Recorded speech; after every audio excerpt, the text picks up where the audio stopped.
This is Doug Green, and I'm the publisher of Technology Reseller News, and I'm very pleased to have with us today Emir Aboulhosn of NetLync. Emir, thank you for joining me today. Yeah, great to be here. Thanks, Doug. So we're here at the IQmetrix Summit X conference, the first Summit X conference in many years, this big telecom retail event. And your message this afternoon was eSIM, an opportunity and not a threat.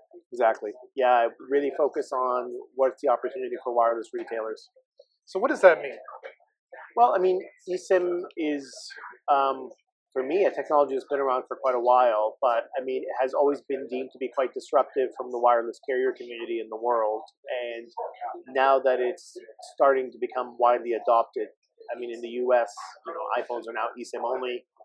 We're seeing more and more, we've got 80 plus models in the market right now that are supporting eSIM.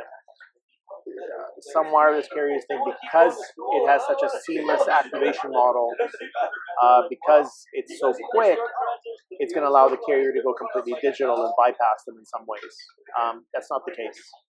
I think where the opportunity lies is that it allows you to, get the customer in and out the door faster with a better experience. And ultimately what you've got is you can take that time that's been won back instead of them waiting around to handle what would have been a standard device activation. Take that time and personalize the experience with the customer where you could provide support, show them how the device's features on the device, and then take that time and utilize it to add accessories, add more lines, anything along that basis. So what normally would take anywhere from a 15, 30-minute, 45, I hear as much as an hour-long process, you're now cutting it down into a matter of minutes. Customers happy because they're getting something quickly, easy, elegantly. So that's all part of a great customer experience.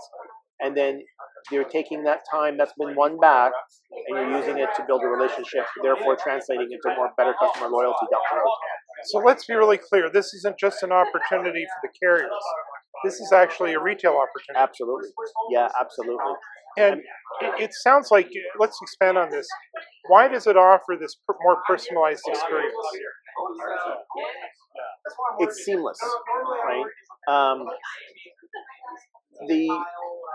I'll give you one example. iPhones today have a functionality, if a carrier supports it, called eSIM quick transfer.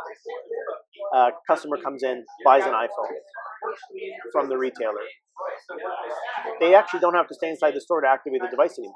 They can simply take the box, go home with it, take their existing iPhone, put it next to it, and we've known for years that it can transfer all the settings and all the data and everything else, but now it can actually transfer the eSIM or convert a physical SIM into an eSIM seamlessly at 11 p.m. at night outside store hours. Another example I was using was the fact that inventory is no longer needed to carry SIM cards.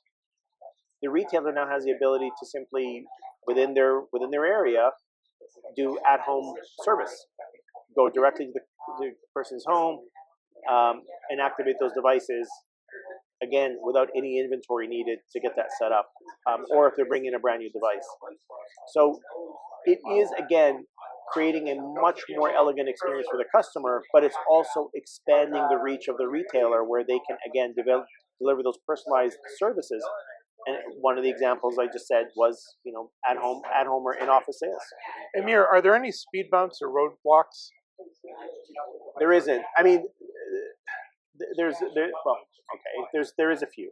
The first one is you got to make sure that your wireless carrier is supporting the technology that's behind it. Most fortunately have adopted that technology. That's not so much a concern. Second one is training. It doesn't take very much, but it's training is always very critical behind it. And then the third one is making sure that you've got the right tools within your retail environment to support it. Particularly, for example, activating right at the kiosk, for example, or sending an eSIM directly to a device by just simply scanning the EID on the box and then having it delivered when the customer can take the device home, open it up at 11 o'clock, and then it downloads the eSIM profile automatically. So I think it's important that for the retailer to make sure they've got the training and the tools in place. I was just going to ask, but what about the training? Training is really simple. Okay, Yeah, so you again, I think if a retailer says, "Okay, we're going to get behind this, we're going to support it," what are the processes that we can leverage? There's a whole bunch of steps that are already behind it that are really straightforward. But I think also saying, "Okay, how do I also change my sales process behind it as well?" are there any startup costs? No, I mean very few, if any. And you're not stocking inventory, so it's You're not stocking SIM card inventory. No. any downsides? I think the only downside is that if a customer, well, if a customer is, again, if there's bad training in place and it's not set up properly, eSIMs can create some technical challenges to resolve. But most carriers should have systems already that kind of take care of those overall. I mean, I think the bottom line that you have to understand is that eSIM is pretty much inevitable. I think forecasting and roadmaps are starting to show probably within about 5 years, the SIM card slot will be completely removed. So, with that in mind, with this being an IQmetrix conference, many of these companies use IQmetrix as their point of sale for data and so on. Does that platform give the retailers the opportunity to get into this? Yeah, I know IQ is already working on several technologies to utilize this as well too. And there's several examples, and there are also several innovations that they're developing that would further support this going forward. IQ has really great systems and tools already in place today, and really to support also expanding the digital components that a retailer needs as well. And this is just another component that they'd be adding to support as well. So I wouldn't be surprised if IQ starts putting together some very strong eSIM tools in the very near future that are very specific to eSIM. Amir, at NetLync, how are you helping your customers or clients? Well, my customers are wireless carriers around the world. So what we're doing is we actually changed the entire application of entitlements. Entitlements has been around for about a decade or so. Protocol invented by Apple, adopted by Google as well, for device authentication and making sure that the right services are provisioned to a device. So, and the reason those are important is that if a service is not correctly provisioned, it could affect battery life, it could affect quality of service. So what we did is, again, along with this idea that, eSIM will be, almost used exclusively in about 5 years on handsets, there are more and more features that the carrier is using that are built into either iOS or into Android, and they require what they call device entitlements.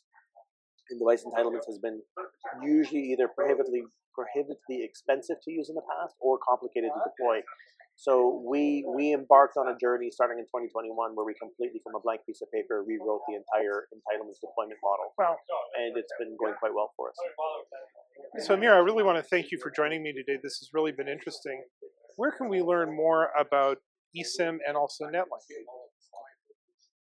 Well, we can learn about eSIM, I think, if you look at, first of all, I think understanding in terms of the application that within all the new iPhones that are available today, but I think online there's just so much information. You can even go to Apple support pages that show you how eSIM is activated on iPhones, how it's activated on Android. Carrier websites also talk about it as well. And then for NetLync, very simple, www.netlync.com. So it's NETLYNCE, not LINK. So NETLYNC.com, and you can learn about device entitlements and what we do. Amir, I really want to thank you for joining me today. It's been great. No, it's great. Really enjoyed it. Thanks so much, Doug.